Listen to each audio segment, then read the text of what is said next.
بسم اللہ الرحمن الرحیم۔ اللہ تعالیٰ نے اس دنیا میں 1,24,000 کے قریب انبیاء و رسل بھیجے ہیں۔ ان میں سے ایک حضرت شیعہ بن امثیہ علیہ السلام بھی ہے، تو ان کا ذکر خیر ہم شروع کرتے ہیں۔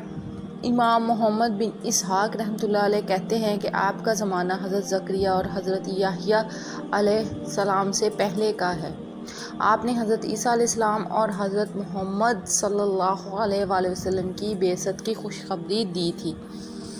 آپ کے زمانے میں بیت المقدس کے علاقے میں حزقیہ بن اسرائیل کا بادشاہ تھا۔ وہ حضرت شیعہ علیہ السلام کی ہدایت پر پوری طرح عمل کرتا تھا۔ اس وقت بنی اسرائیل کے حالات دگرگوں تھے۔ بادشاہ کے پاؤں میں پھوڑا نکل آیا، جبکہ بابل کا بادشاہ سناکریب 6 لاکھ فوج کے ساتھ بیت المقدس کی طرف پیش قدمی کر رہا تھا۔ لوگ بہت پریشان تھے۔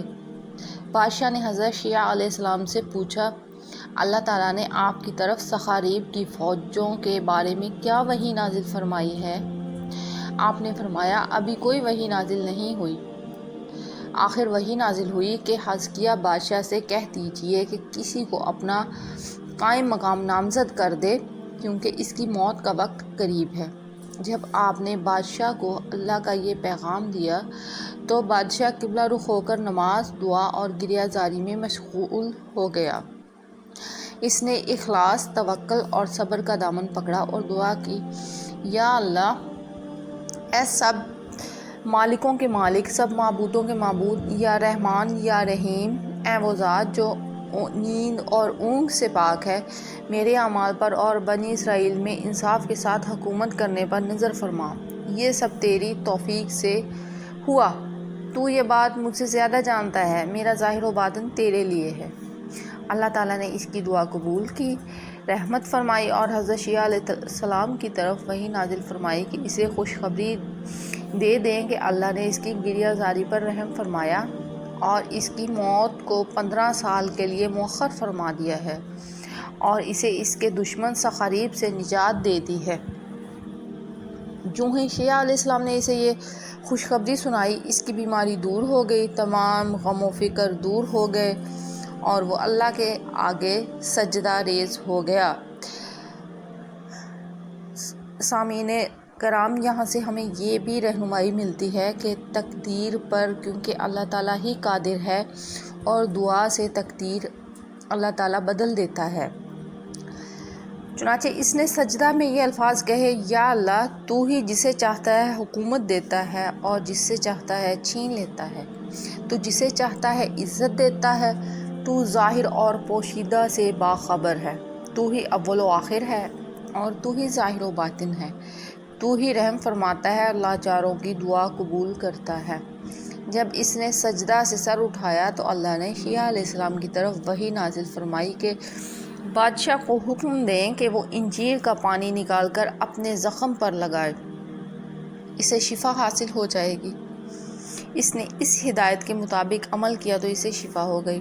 اللہ تعالیٰ نے سناکریب کے لشکر پر موت مسلط کر دی، چنانچہ وہ سب ہلاک ہو گئے۔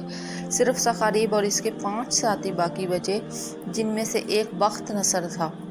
بنی اسرائیل کے بادشاہ نے سپاہی بھیج کر انہیں گرفتار کر لیا، ان کی گردنوں میں طوق ڈال کر شہر میں گھمایا۔ اس طرح 70 دن انہیں ذلیل کیا۔ ان قیدیوں کو روزانہ جو کی 2 روٹیاں دی جاتی تھیں، پھر انہیں جیل میں ڈال دیا۔ شیعہ علیہ السلام نے وحی کے مطابق بادشاہ سے کہا کہ انہیں ان کے وطن بھیج دے تاکہ وہ اپنی قوم کو جا کر بتائے کہ ان پر کیا گزری۔ جب وہ اپنے وطن پہنچے تو سناکریب نے اپنی فوج کو جمع کر کے تمام صورتحال بیان کی۔ اس کے کاہنوں اور ساحروں نے کہا، ہم نے آپ کو ان کے رب کی اور ان کے نبیوں کی شان بتائی تھی، لیکن آپ نے ہماری بات نہ مانی۔ اس امت کو اللہ تعالیٰ کی مدد حاصل ہے، کوئی ان کا مقابلہ نہیں کر سکتا۔ اس واقعہ کے 7 سال بعد سناکریب مر گیا۔ امام ابن اسحاق رحمۃ اللہ علیہ کہتے ہیں، جب بنی اسرائیل کا بادشاہ حزقیہ مر گیا تو ان کے حالات خراب ہو گئے، ان میں برائیاں زیادہ پھیل گئیں۔ اللہ تعالیٰ نے شیعہ علیہ السلام کو وحی کی تو آپ نے اپنی قوم کو وعظ و نصیحت کی اور اللہ کے عذاب سے ڈرایا۔ جو ہی آپ نے وعظ ختم کیا، وہ لوگ آپ پر حملہ آور ہو گئے اور آپ کو شہید کرنے کا ارادہ کر لیا۔ آپ بھاگ گئے۔ آپ ایک درخت کے پاس پہنچے تو وہ پھٹ گیا۔ آپ اس کے اندر داخل ہو گئے۔ شیطان نے جلدی سے کپڑے کا کنارہ پکڑ لیا۔ جب درخت کے پھٹے ہوئے حصے نے مل کر نبی کو چھپایا تو وہ کپڑے کا کنارہ باہر رہ گیا۔ لوگوں نے دیکھا تو فوراً آرا لے آئے اور درخت کو چیر دیا۔